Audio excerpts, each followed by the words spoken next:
So for those that don't know me, I'm a big proponent, strong proponent, whatever the correct proponent is for anything big, any accomplishment, anything you do to better your life or educate yourself or step outside your comfort zone and do something you love.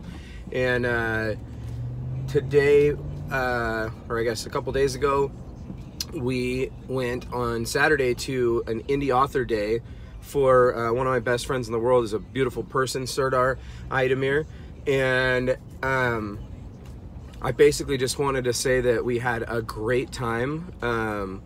It was awesome. It was so cool to see you. I'm so proud of you for writing that novel. Everybody out there on the internet or in my Facebook feed or wherever this ends up, check out his book, Hollerum. It's you know, medieval fantasy, Lord of the Rings meets Sex and the City. Check it out. Link in the bio or in my description or whatever the hell it's called on YouTube. And I hope you enjoy the rest of this video. Oh, by the way, I saw the sickest car that morning before we went to Serdar's show, so enjoy this little quick video of it.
Serdar to be on a panel and talk about being an indie author.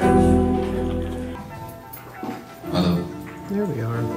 I'm going to give you a brief bio of the people up here while we're still waiting to get a visual on Selma. Serdar Idemir. You come with music when I say your name. Does this happen everywhere? Yes. So adult teen fantasy. Medieval worlds. Spent his time as a child writing and illustrating from his imagination knights of valor and malice, dragons of divinity and sin, and lands which held mighty kingdoms. With a great love and respect for adventure stories such as Lord of the Rings and The Witcher.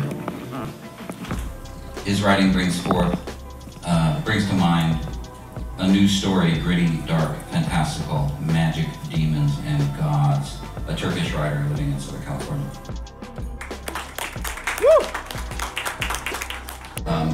So there's some overlap here.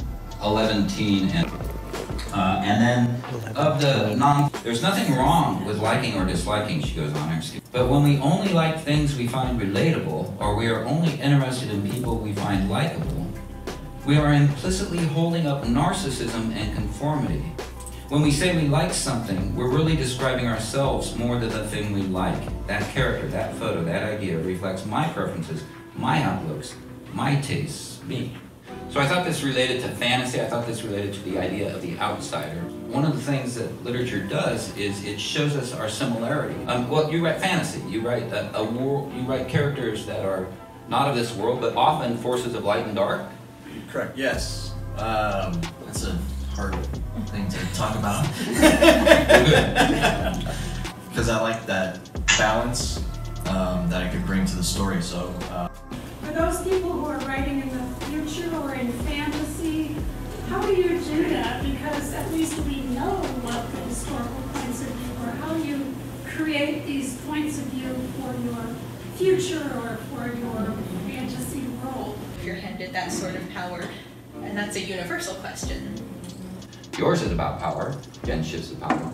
And so to speak to the question in terms of that, what would you say?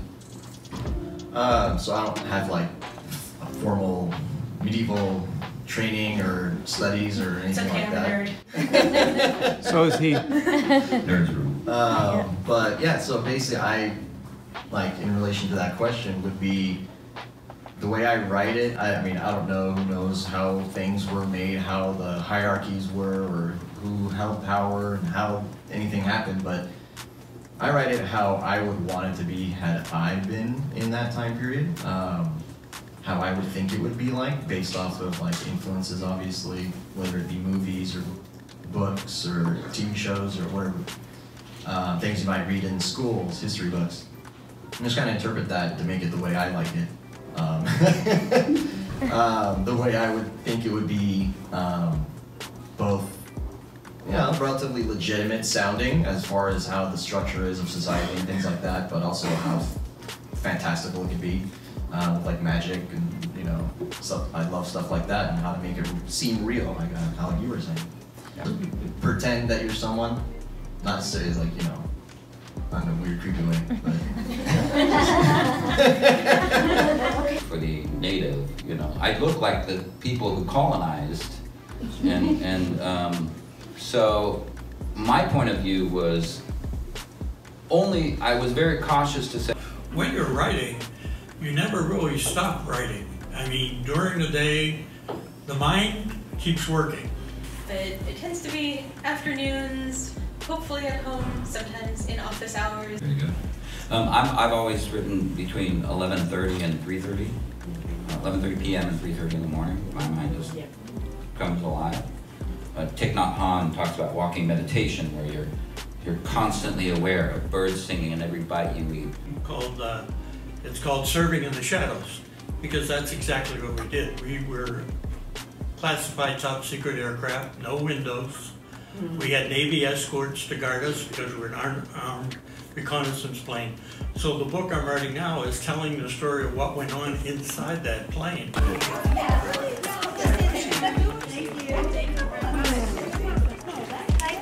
Thank you, take care.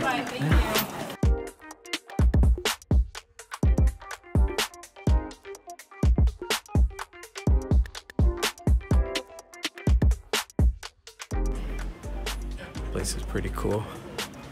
Just finished. Got plenty of editing to do. Panel went great. Had a good time.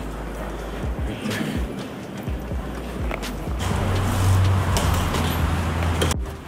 And look at those trees. Gonna go find Serdar in the parking lot. Ask him how the panel went.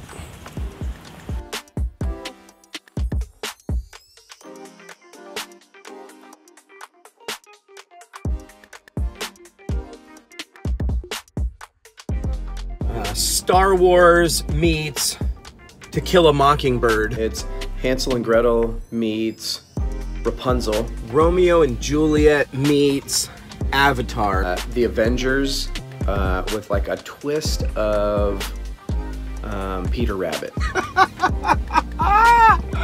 I'm just kidding, it's only Sex and the City. It's not Lord of the Rings at all.